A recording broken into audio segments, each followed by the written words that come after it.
Good morning, good evening, or good afternoon, everyone joining us today online, either in Facebook, TikTok, or YouTube. This is a story of Naaman's healing from leprosy in accordance with the book of 2Kings chapter 5, verse 1 to 19. Naaman was the commander of the whole army of the country of Aram. He was very rich. He had many servants. Even his wife had a servant girl. He was a little girl from the country of Israel. She had been captured from her homes and brought to the country of Aram to be a slave in Naaman's house.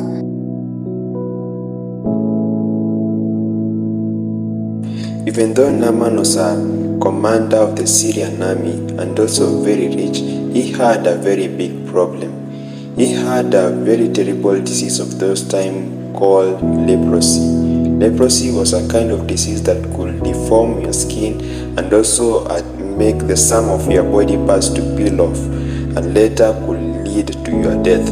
It was a horrible thing to have leprosy in those times since there was no cure or medicine for it. No one wanted to be around someone with leprosy because they might get leprosy too. Naaman had to stay away from everyone. He could not be a soldier anymore, and he could not be with his family. Everyone was sad about Naaman. No one in the whole country of Aram knew how to help Naaman except the servant girl from Israel. The servant girl told Naaman's wife about Elisha, the prophet of God who lived in Israel. He could do miracles as he was enabled by God. Maybe he could be the one who could heal Naaman. When Naaman's wife told him about Elisha, Naaman became very excited and decided to go to Israel and find out if what the girl said was true about Elisha. Now when Naaman got to Elisha's house, he sat outside and waited. Naaman was a very important man in Syria, so he expected Elisha to come outside and give him a very special greeting. Naaman waited, but Elisha did not come. Instead, a servant came outside and told Naaman that Elisha had a message for him, that he should go and wash himself in the Jordan River 7 times. If he did this, then Naaman could be healed from leprosy.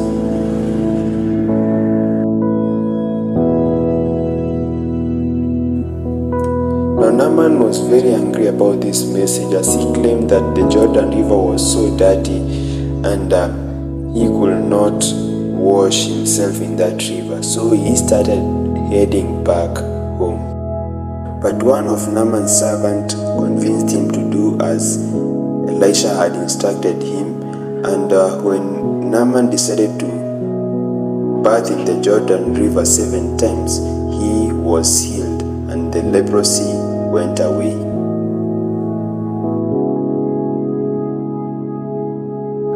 So what are some of the lessons we can get from the story of Naaman? The first lesson we can learn from this story is that pride may make us lose and miss our breakthrough and blessings. We see that Naaman was a very proud man. His status made him so. He won many victories in war. He had the utmost respect in his land.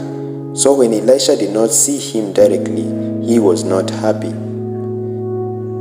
To make matters worse, even he was instructed to go and wash himself in the dirty Jordan River that even made him so angry. You see, sometimes in our lives, most timely and powerful advices come from unlikely places. It is important to treat others like people. No matter the difference in economic or social status, everyone has something to contribute in our lives. Second lesson we can get from the story of Naaman is that God works with faith even if it's imperfect. Even if Naaman's faith was little and imperfect, God used it to heal him from leprosy which was ailing him. Naaman was such a great example of faith that Jesus talked about him in the book of Luke chapter 4 verse 27, which says, "And there were many in Israel with leprosy in the time of Elisha the prophet, yet no one of them was cleansed, only Naaman the Syrian." There are many Christian life lessons we can get from the story of Naaman. But till next time, thank you for watching, and may God bless you.